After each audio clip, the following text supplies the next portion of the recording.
Hi guys, so this is my new YouTube channel. So everything related to stock market, every topic सब यहाँ पर cover किया जाएगा. ठीक है. मैं मेरे कुछ टाइम में मेरे लाइव ट्रेड्स भी शेयर किया करूँगा. So stay tuned for that. पर उससे पहले मैं कुछ जनरल टॉपिक्स कवर करना चाहता हूँ. अभी मैं एक न्यू सीरीज़ क्रिएट कर रहा हूँ, इंडिकेटर सीरीज़, जिसमें मैं इंडिकेटर्स के बारे में आपको बताऊँगा, जो की नगेट्स, इनसाइट्स, प्रैक्टिकल इन्फॉर्मेशन जो आपको बुक्स में मिलता है वो नहीं, कि एक्चुअली इंडिकेटर्स को कैसे यूज़ करना है, what is the use of indicators.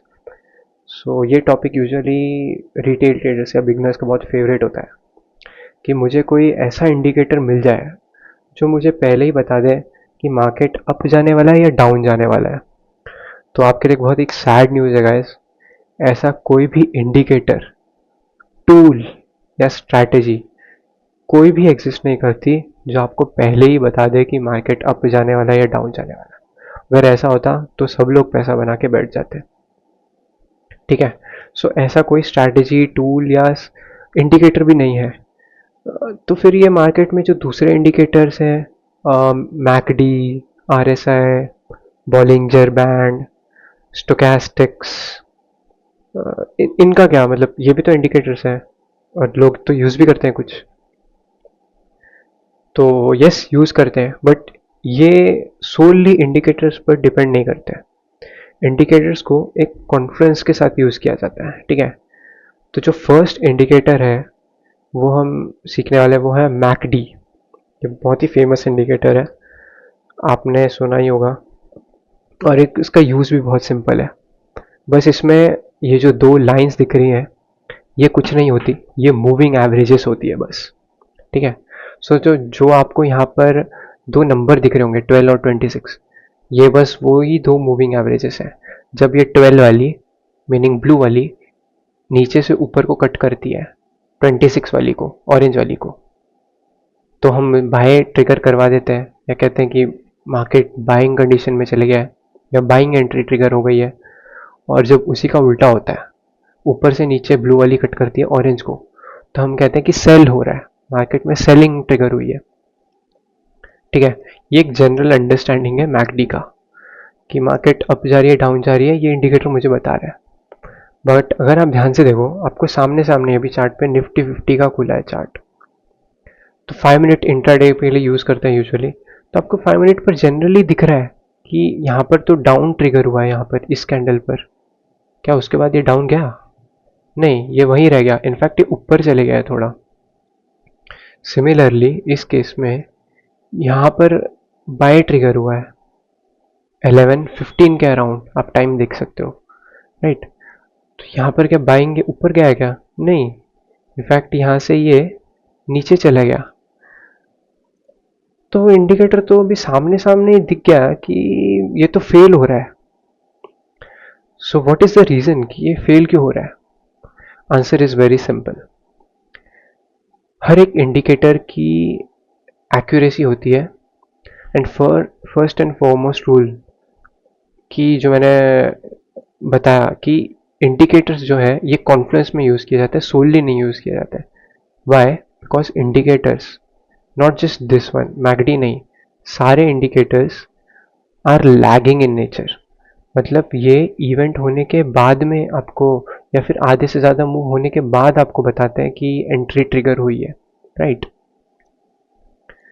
और वो भी एक पोटेंशियल एंट्री, ऐसे नहीं कि कंफर्म्ड एंट्री. ये पोटेंशियल, अभी इन दो मूविंग एवरेजेस के क्रॉसओवर का मीनिंग बस इतना ही है कि एक पोटेंशियल शिफ्ट इन मोमेंटम आया, कि मोमेंटम शायद चेंज हुआ हो, शायद, कंफर्मेशन नहीं है. ठीक है. तो एक अनसर्टेनिटी क्रिएट हो रही है यहाँ पर. और ये तो है ही मोमेंटम, इसे मोमेंटम इंडिकेटर कहते हैं. मीनिंग कि जब भी मार्केट में अच्छा खासा मोमेंटम आएगा तभी ये परफॉर्म करेगा. जैसे यहाँ पर मुझे एक बड़ा मोमेंटम दिख रहा है, तो इसने मुझे एक अच्छा इंडिकेटर, एक अच्छी एंट्री इस कैंडल पर दे दी. देखो यहाँ पर क्रॉस, अगर आपको दिख रहा है क्रॉस ओवर, इधर मुझे अच्छा क्लीन क्रॉस ओवर मिला 10:05 के अराउंड, मुझे यहाँ पर एंट्री मिली और एक अच्छा बड़ा मूव मिला. ऐसा बड़ा मूव, मोमेंटम जो मार्केट में आया है, ये पिछले में आया कहाँ है? पिछले टाइम में कहीं भी नहीं आया है अच्छी तरीके से, और आया है तो भी छोटे छोटे आए हैं. तो मैकडी को अच्छे से काम करने के लिए एक बड़ा मोमेंटम की ज़रूरत है, राइट। अभी बड़ा मोमेंटम इंट्राडे बेसिस पर हर रोज़ तो नहीं आता है, वेरी रेयरली। जैसे आज के दिन एक आया है, ठीक है, यानी कल के दिन आया, ये अराउंड फर्स्ट अप्रैल को है, तो कल के दिन आया। तो अभी एक दिन ऐसा मूव, अभी ऐसा ही मूव और कितने दिन आया? It is very rare to find, right, कि अभी मुझे ऐसा दिख ही नहीं रहा और कहीं ऐसा बड़ा मोमेंटम आया हो। यहाँ पर एक कुछ दिख रहा है, तो यहाँ पर इसने ट्रिगर करवाई एक एंट्री, तो अभी इतने ट्रेडिंग डेज में मिस थोड़ी करूंगा बस इस एक मूव को पकड़ने के लिए, राइट। सो ये जो है मोमेंटम को कैप्चर करने में हेल्प करता है, और वो भी बड़े वाले, और इंट्राडे बेसिस पर बड़े मूव नहीं आते। So the best way to use this indicator is, from my perspective at least, एक बड़े टाइम फ्रेम पर, जैसे कि एक डेली टाइम फ्रेम पर यूज करेंगे तो इसका एक अच्छा रिजल्ट मिलेगा।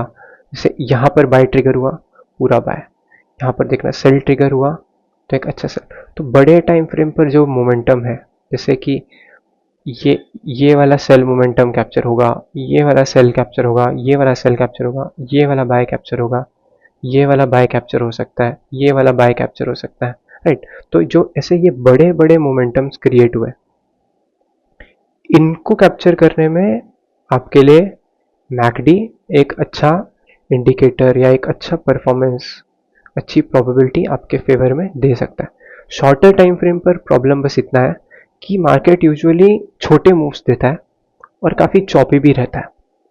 तो छोटे टाइम फ्रेम पर एक मोमेंटम इंडिकेटर को यूज़ करना is not a very bright decision, I would say, right. और ये तो बाइंग और सेलिंग का या कहाँ इसको यूज़ करना बता दिया, और एक जनरल तो हमको पता है कि नीचे से कट करेगा ऊपर तो बाय है, ऊपर से नीचे कट करेगा सेल है। बट ये तो काफ़ी बार गलत हो जाता है। अभी जैसे मैं बैक टेस्टिंग अभी सामने नहीं कर सकता क्योंकि बहुत ये वीडियो लंबा हो जाएगा, तो आप जाके बैक टेस्टिंग करिए और आप देखना कि मेजॉरिटी ऑफ द केसेस में आपको सिर्फ 30 to 40% ही एक्यूरेसी मिलेगी, और उसमें भी दो ही या एक मूव ही बड़ा होगा, बाकी के केसेस में आपको लॉस ही देखने को मिलेगा, ठीक है। अपार्ट फ्रॉम दैट, सिर्फ ये क्रॉसओवर देखकर ट्रेड नहीं करना है। इस पूरे इंडिकेटर का मेन क्रक्स जो है वो ये हिस्टोग्राम है। यस, ये सबसे इम्पॉर्टेंट चीज़ है, ये हिस्टोग्राम, ये चार्ट रीड करना। अभी जैसे ये मोमेंटम, अभी ये बेस्ट जो एग्जांपल हमारे सामने कल का ही है, इसी को ही रीड करना मैं बताता हूँ। मोमेंटम तो आया है यहाँ पर, इतना बड़ा मोमेंटम, ये नीचे का मूव आया अभी, लेकिन इस मोमेंटम में अगर आप देखोगे सिर्फ इस हिस्टोग्राम या इस कैंडल तक, ये कैंडल कितने हैं 10:30 की, मतलब ये वाली कैंडल तक, इस पॉइंट तक सिर्फ स्ट्रेंथ है मार्केट में, मतलब मोमेंटम भी आया है विद स्ट्रेंथ सिर्फ इस पॉइंट तक। और इसके नीचे का जो ये मोमेंटम है, ये मोमेंटम डाउन साइड में ही है, बट इसमें स्ट्रेंथ उतनी नहीं है।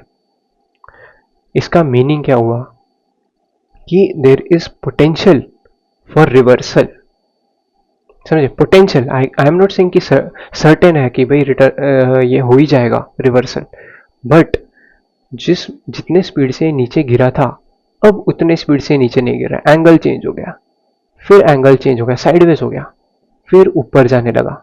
नाउ यू अंडरस्टैंड कि जब ये स्ट्रेंथ जो है ये गिरने लगे, तब हम एक रिवर्सल का प्लानिंग कर सकते हैं, प्रीवियस डायरेक्शन से उल्टे डायरेक्शन में रिवर्सल का एक प्लानिंग कर सकते हैं। वहाँ पे हम प्राइस एक्शन बनाना देखेंगे, कुछ देखेंगे, तो प्राइस एक्शन की वीडियो बाद में आएगी। बट ये स्ट्रेंथ, ये जो हिस्टोग्राम है, ये एक की, जैसे हम कहते हैं पूरे इंडिकेटर में, कि ये स्ट्रेंथ जो बताता है ये सबसे इम्पॉर्टेंट है। ये जैसे अभी यहाँ पर मैं थोड़ा इसमें डिलीट करता हूँ, ड्राइंग्स काफ़ी कंजस्टेड हो गया। अगर आप यहाँ पर देखो, स्ट्रेंथ घट गई पूरे डाउन साइड मोमेंटम की, और बुलिश भी हो गया ये, कितने से कितने पॉइंट पे, इतने से इतने पॉइंट पर। बट क्या यहाँ पर रिवर्सल हो गया? The answer is no, reversal नहीं हुआ, ये और नीचे ही आया है, क्योंकि इसमें जो स्ट्रेंथ है वो फिर से घटने लग गई, प्राइस भी नीचे आने लग गया, राइट। सो इस केस में रिवर्सल नहीं हुआ। यूजुअली आपको नेट पर दिखेगा कि जितने भी मैकडी बता रहे हैं वो आपको रिवर्सल केसेस बता रहे हैं। जैसे कि रिवर्सल केस यहाँ पर, this could be a reversal case, ठीक है। तो यहाँ पर अगर आप देखेंगे तो स्ट्रेंथ आई, एकदम यहाँ से स्ट्रेंथ आई, मेरा कर्सर जैसा मूव हो रहा है तो आपको स्ट्रेंथ कैप्चर करनी है। क्रॉसओवर तो आया ही आया है, इस पॉइंट पर ही क्रॉसओवर आ गया है, जबकि ये रेड कैंडल है, राइट। तो इस पॉइंट पर ही क्रॉसओवर आया रेड कैंडल पर, तो यहाँ पर ही मैंने बाय किया, यहाँ से ऊपर गया स्ट्रेंथ में। अभी स्ट्रेंथ इस कैंडल से घटनी चालू हो गई, राइट, स्ट्रेंथ घटनी चालू हो गई। अभी स्ट्रेंथ घटने के बाद ये जब स्ट्रेंथ रिड्यूस हो रही थी, वो रिडक्शन में ही ये रिवर्सल हो गया और कंटिन्यूएशन भी हो गया, राइट। सो आपको समझ में आ रहा है कि स्ट्रेंथ कैसे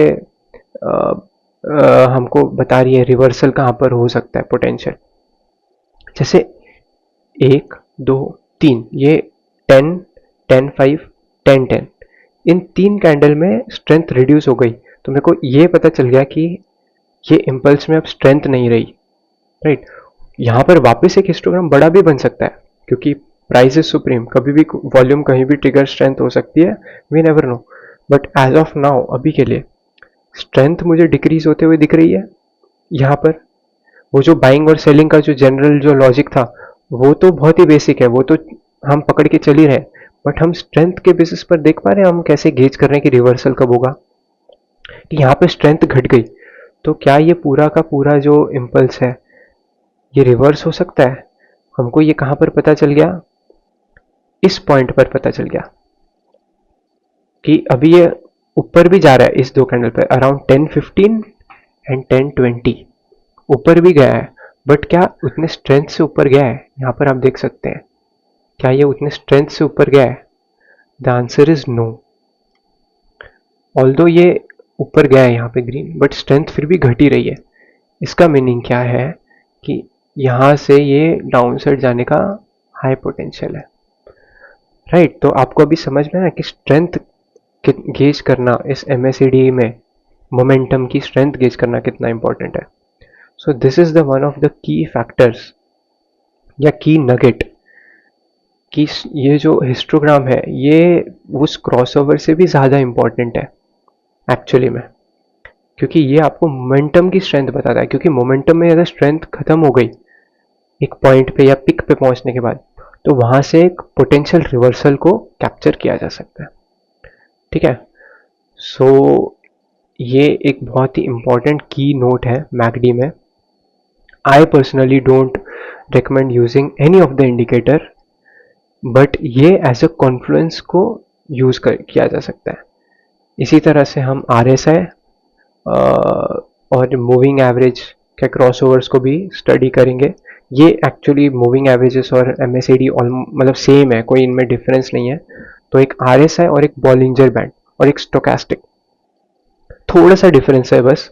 RSI इज थोड़ा डिफरेंस एंड स्टोकास्टिक इज थोड़ा डिफरेंट, थोड़े थोड़े डिफरेंस है, इनके फंक्शन सेम ही है, ये बस आपको मोमेंटम कहाँ आने वाला है ये बताते हैं, ठीक है। So best way to use it, मैं एक समराइज कर देता हूँ। The best way to use this indicator is on a larger time frame, be it day, week पे तो और भी बेस्ट काम करता है, ठीक है। तो बेस्ट पार्ट तो यही है कि आप इसको वीकली पे यूज करें या डेली पे यूज करें। आपको देखो इसमें डेली और वीकली में बहुत ही क्लीन मूव्स दिखेंगे, ठीक है, ज़्यादा आपको हेडेक नहीं मिलेगा। और एक अच्छा प्रोबेबिलिटी जिसे हम कह सकते हैं कि जहाँ पे इसकी प्रोबेबिलिटी जस्ट 30% थी, या आप सिर्फ 30% ऑफ द टाइम राइट होंगे, ठीक है, शॉर्टर टाइम फ्रेम पर। तो बड़े टाइम फ्रेम पर, bigger on a bigger time frame, you can be profitable around 50% of the time रफली, ठीक है। ये थोड़ा इसका मतलब जनरल एक ये है, बड़े टाइम फ्रेम पर इसकी जो प्रोबेबिलिटी है वो बढ़ जाती है फॉलो होने की। तो it is better to use it on a larger time frame for positional and swing trading, ठीक है। सो वैसे ही ऐसे ही हम इंडिकेटर नेक्स्ट वीडियो में कवर करेंगे, RSI, स्टोकास्टिक, और देखते हैं बॉलिंजर बैंड भी कवर कर लेंगे इफ नेसेसरी।